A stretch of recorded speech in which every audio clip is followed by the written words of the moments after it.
আচ্ছা, করণী দশম শ্রেণীতে দ্বিঘাত করণী বলা হচ্ছে যে আমি বললাম যে সমস্ত সংখ্যার বর্গমূল নির্ণয় করা যায় না তাদের বলা হচ্ছে করণী। যেমন √5, এটা করণী। আর দ্বিঘাত মানে এখানে 2, সেটা লেখা হয় না। যদি এরকম লেখা থাকে তাহলে এটা ত্রিঘাত করণী, বা যদি 4 লেখা থাকে তাহলে এটা চতুর্থ করণী। ক্লাস 10-এ শুধু দ্বিঘাত করণী আছে। দ্বিঘাত করণী হলে ওখানে 2 লেখা থাকে না, ওটাতেই বোঝা যাবে বর্গমূল। অর্থাৎ যে সমস্ত সংখ্যার বর্গমূল নির্ণয় করা যায় না তাদের বলা হচ্ছে করণী। এবং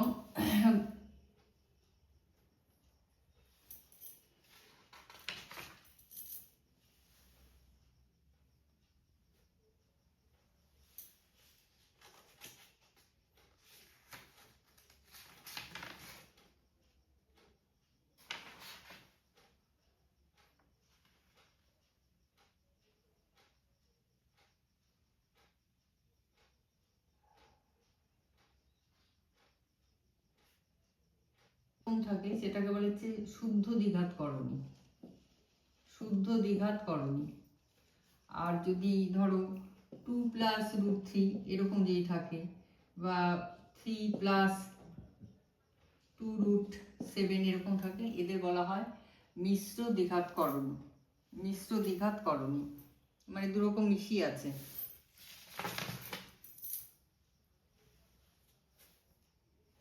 এর আগেই বলেছে অমূল্য সংখ্যা কাকে বলে, যে যদি কোনো সংখ্যাকে দুটো পূর্ণ সংখ্যার অনুপাতে না মানে করা যায়, দুটো পূর্ণ সংখ্যার সরল অনুপাতে যদি আমরা না লিখতে পারি তখন তাকে বলা হচ্ছে অমূল্য সংখ্যা। তেমনি √5, এটা কি, এটা লেখা যাবে না, এটা হচ্ছে অমূল্য সংখ্যা, করণী।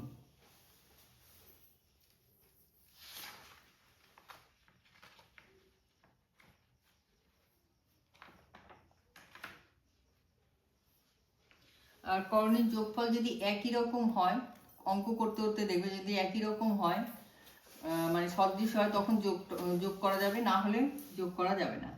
আচ্ছা, এর প্রথম অঙ্ক দেখো, বলছে মূলত অমূলত সংখ্যার গুণফল আকারে লেখো। √175, √175 মানে 7 × 25 = 175, তাহলে 25 বাইরে চলে এলো, 5√7। তেমনি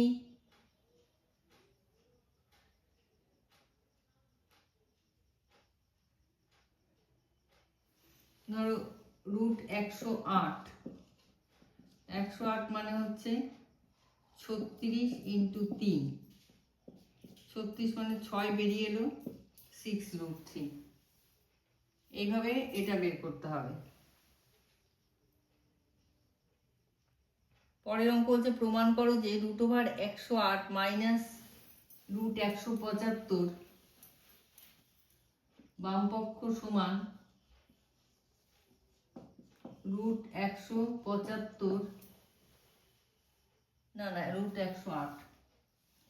√108 বিয়োগ √75। এই যে এইমাত্র বললাম 36 × 3 মাইনাস এটা হচ্ছে 25 × 3, তাহলে এটা 6, 6√3 মাইনাস এটা হচ্ছে 5√3, তাহলে শুধু √3। এটাই প্রমাণ করতে বলেছে।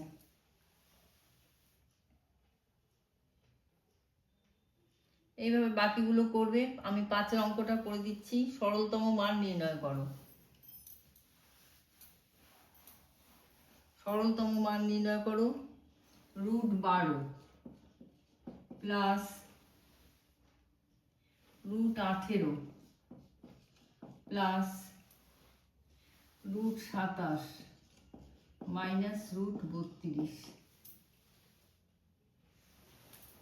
তাহলে 12 মানে 3 × 4 = 12, 18 মানে 9 × 2 = 18, 27 মানে 3 × 9 = 27, আর 32 মানে 16 দুগুণ 32। তাহলে এখানে 2 বেরিয়ে এলো, 2√3 প্লাস এটা 3√2 প্লাস 3√3 মাইনাস 4√2।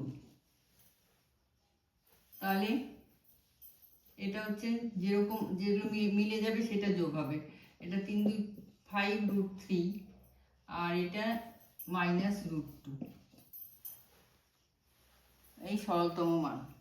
এইভাবে করবে। এর পরের দিন আরো যেগুলো কঠিন আছে সেগুলো করে দেবো।